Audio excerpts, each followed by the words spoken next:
تھوڑا آگے آ جائیں. ایک سورہ فاتحہ کی التماس ہے یہ بانیان مجلس کی جانب سے.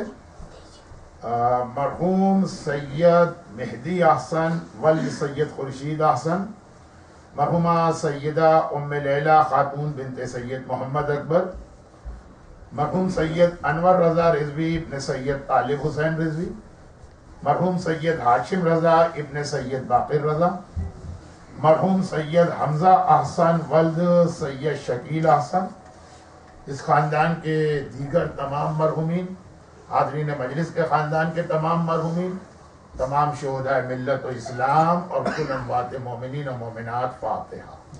بسم اللہ الرحمن الرحیم. اهدنا الصراط المستقيم صراط الذين أنعمت عليهم غير المغضوب عليهم ولا الضالين. لا حول ولا قوة إلا بالله العلي العظيم. حسبنا الله ونعم الوكيل، نعم المولى ونعم النصير. أعوذ بالله من الشيطان اللعين الرجيم. بسم الله الرحمن الرحيم. الحمد لله رب العالمين، والصلاة والسلام على سيد المرسلين سيدنا ومولانا أبي القاسم محمد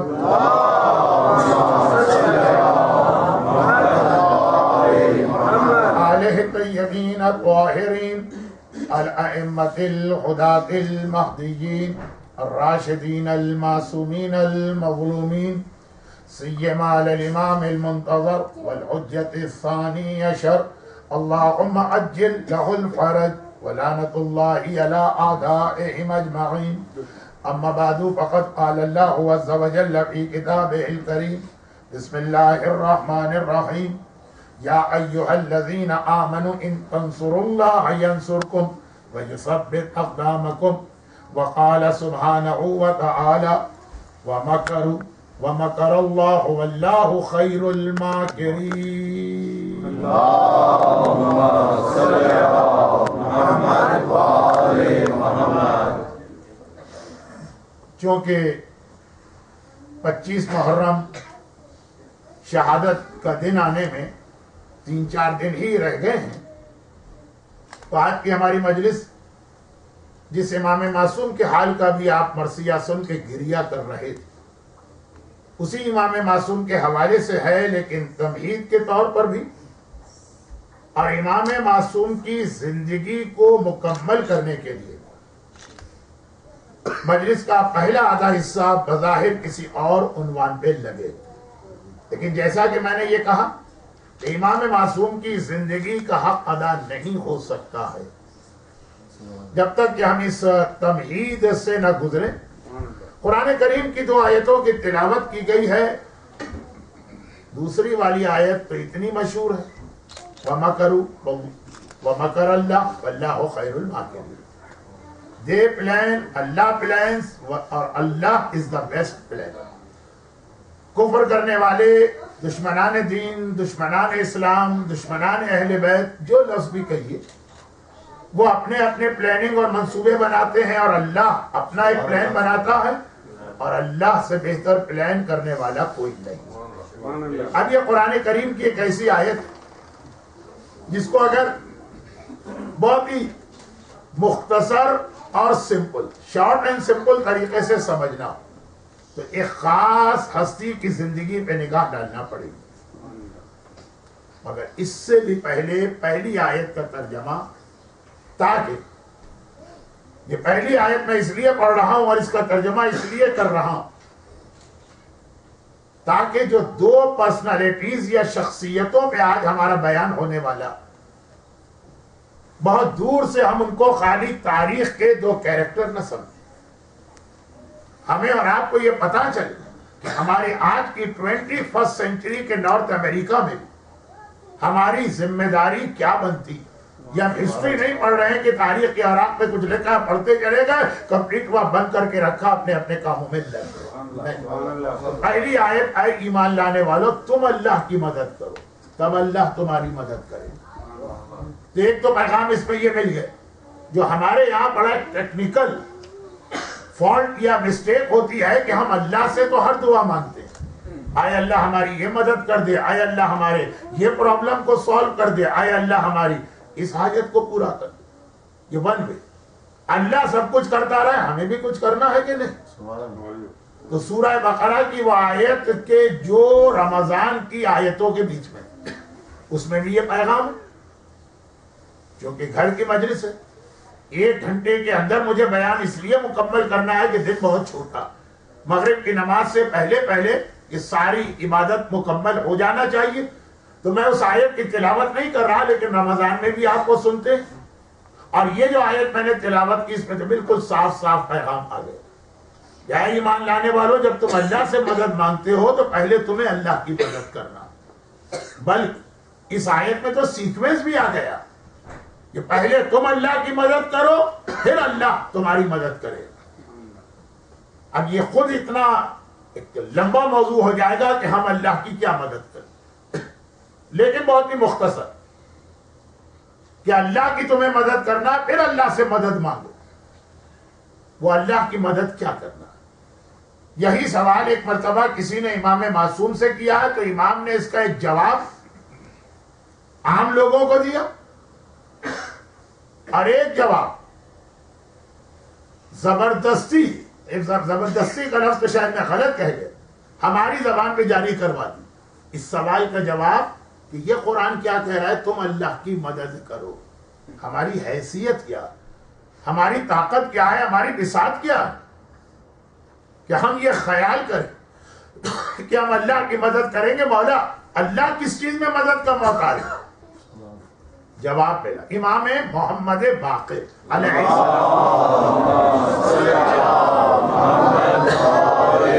السلام.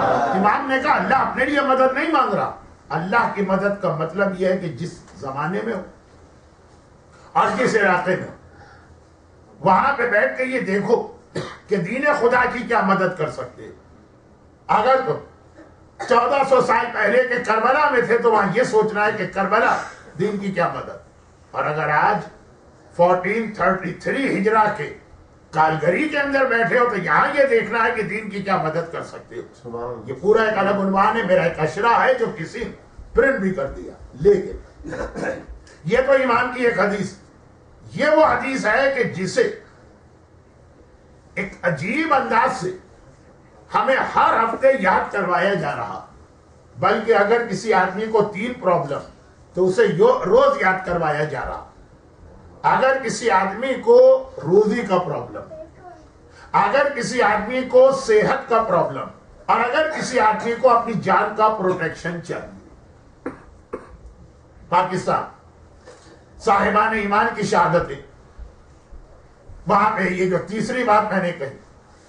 اب کینیڈا کے بارے میں تو میں نے سنا، اتنا مختصر میرا قیام ہے کہ میں کوئی فیصلہ خود تو نہیں کر سکتا کہ جی وہ ساری دنیا میں جو ایک کریڈٹ کرنچ آیا تھا اور ایک اکنامیکل پرابلم چلا تھا اور ایک ڈپریشن کا یا ریسیشن کا زمانہ آیا تھا، اور ورلڈ بینک کے وائس پریزیڈنٹ کہہ رہے ہیں کہ اس سے خطرناک 2012 میں آ رہا. تو کہا کہ کینیڈا کی اکنامی بڑی ساؤنڈ اور سالڈ ٹائپ کی ہے، یہ زیادہ افیکٹ نہیں ہوا. لیکن امریکہ میں تو میں نے اپنے صاحبان ایمان کو پاگل ہوتے بھی دیکھا اور سوسائڈ کرتے، غیروں کے حوالے سے نہیں، اپنے حوالے سے. یعنی اپنی قوم کے اندر اتنا تھا، اور آپ بالکل پڑوس میں بیٹھے ہیں، پڑوسی کو پڑوسی کی خبر تو ہوتی ہی، چاہے آپ کے کسی پرانے پرائم منسٹر کا یہ جملہ کیوں نہ ہو کہ امریکہ کے پڑوس میں رہنا ایسا ہے جیسے کسی ہاتھی کے برابر آدمی سو رہا ہو، ہر وقت ڈرتا ہے کہ ذرا کروٹ لی اس نے تو خیر خلاصہ یہ کہ نارتھ امریکہ کے اس حصے میں آپ جائیے، مال کا مسئلہ، ہر آدمی ایک ہی سوال کرتا ہے، مولانا یہ فقہ اپنی جگہ رکھیے، مولانا یہ دین اپنی جگہ رکھیے، فی الحال تو ہماری روٹیوں کے لالے پڑے ہوئے، کوئی ہے جو. اور صحت کا مسئلہ تو خیر جب میں 8 سال پہلے آیا تھا تو سارس کی بیماری سب سے زیادہ افیکٹڈ یہی کینیڈا کا ٹورنٹو کا علاقہ تھا. یہاں تک تو نہیں پہنچا تھا میں، لیکن بات یہ کہہ رہا ہوں کہ یہ 3 بڑے پرابلم جو ہر دور میں الگ الگ علاقوں میں رہتے، مال، روزی، قرضوں کا زیادہ ہونا، صحیح جاب نہ ملنا، بزنس کا فلاپ ہو جانا، صحت. مختلف قسم کی بیماریاں اپنے اور اپنے گھر والوں اور اپنی اور اولاد کی جان کی سلامتی. اب جس کے یہ 3 پرابلم ہے اس کو بڑے حسین انداز سے یہ والی حدیث جو میں نے ابھی تلاوت کی روزانہ اس کی زبان پہ جاری کروا دی.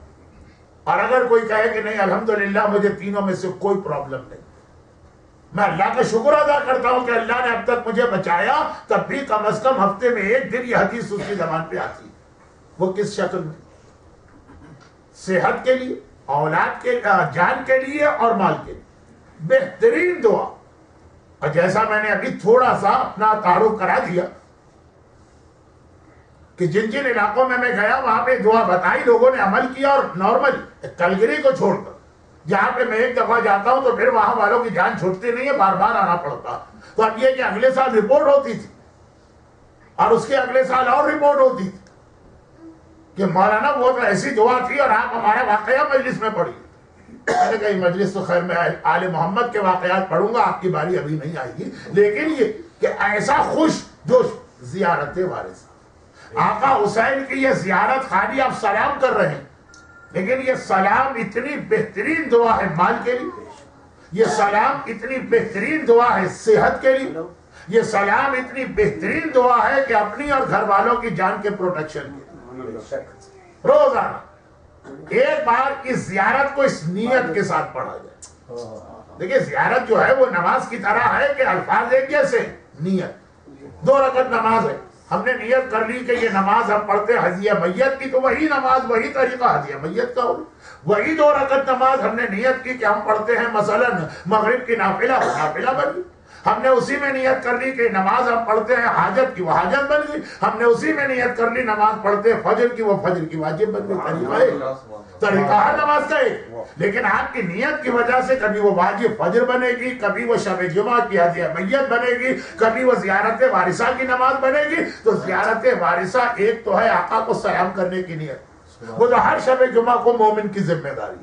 سبحان اللہ سبحان اللہ. یا اگر ہو سکے تو کربلا جا کے زیارت کرو. چنانچہ عراق کے رہنے والے کثرت کے ساتھ شب جمعہ آتے ہیں کہ ہم اور آپ تو اہم موقعوں پہ جاتے ہیں تو ہم سمجھتے ہیں کہ چہروں پہ بڑا رش ہوتا اور عاشورے کو بڑا رش ہوتا ہے، لیکن آلموسٹ ہر شب جمعہ اتنا ہی مجمع آپ کو حرم میں ملے گا. کیونکہ جو جا سکتا ہے جا، اور جو نہیں جا سکتا ہر شب جمعہ اپنے گھر میں کھڑے ہو کے آقا کو سلام کرے. لیکن جو ان پرابلم کے لیے پڑھ رہا ہے وہ روزانہ نیت کرتا. یا یہ زیارت وارثہ میں پڑھتا ہوں اپنی روزی کے لیے، تب اس کے وہ ایفیکٹس ہوں گے. تو چاہے آپ اپنی روزی کے لیے پڑھیں تو روز پڑھیں، صحت کے لیے پڑھیں تو روز پڑھیں، اولاد و جان کے لیے پڑھیں تو روز پڑھیں، اور چاہے آپ آقا کو سلام کی نیت سے پڑھیں تو ہر شب جمعہ پڑھیں. جب آپ زیارت پڑھتے جائیں گے پڑھتے جائیں گے پڑھتے جائیں گے تو ایک منزل آئے گی کہ کہا جائے گا ولی اکبر کی زیارت. اب حضرت عباس کی زیارت کہا جائے گا شہداء کی زیارت. السلام علیکم یا اولیاء اللہ و احباء، السلام علیکم یا اصفیاء اللہ و اوداء. اب قرآن کریم کی آیت جو امام کی حدیث ہے وہ زیارت کا حصہ بن. السلام علیکم یا انصار دین اللہ. آیت میں آیا ان تنصر اللہ، اللہ کی مدد کرو. مدد کرنے والے کو کہیں گے ناصر. اگر مدد کرنے والے پلورل ہیں، ایک سے زیادہ ہے، تو کہا جائے گا انصار. ہم نے شہداء کربلا کو سلام کر دی، ایک تو ان کا حق ادا کیا، دوسرا سورہ محمد کی آیت کی تفسیر ہماری زبان پہ امام نے جاری کروائی. یہ ہے دین خدا کے مددگار. دیکھیے اسی زیارت میں اگلے جملے کیا، انصار رسول اللہ، رسول کے مددگار، شہزادی کے مددگار. اللہ کا نام آیا تو یہ نہیں کہا کہ اللہ کے مددگار، اللہ کے دین کے مددگار. تاکہ تم جس علاقے میں بیٹھو یہ سوچو کہ اس موقع پر یہاں دین خدا کو ہماری کیا مدد چاہیے. اور پھر یہاں پہ ایک جملہ کہہ کر اپنے آج کے عنوان کے پہلے حصے پر آؤں، پھر اسی سے ملا ہوا دوسرا حصہ، اور وہ یہ کہ دین خدا کی مدد. اب جب کبھی بھی اس قسم کی کوئی چیز قرآن میں آتی یا حدیث میں آتی، ریسورسز جمع کرنا، ایک انفراسٹرکچر بنانا، ایک پلاننگ کرنا. آج کل تو ایسا ماحول بن گیا ہے، یہ جو NGOs کا پوری دنیا میں نیٹ ورک پھیلا ہوا،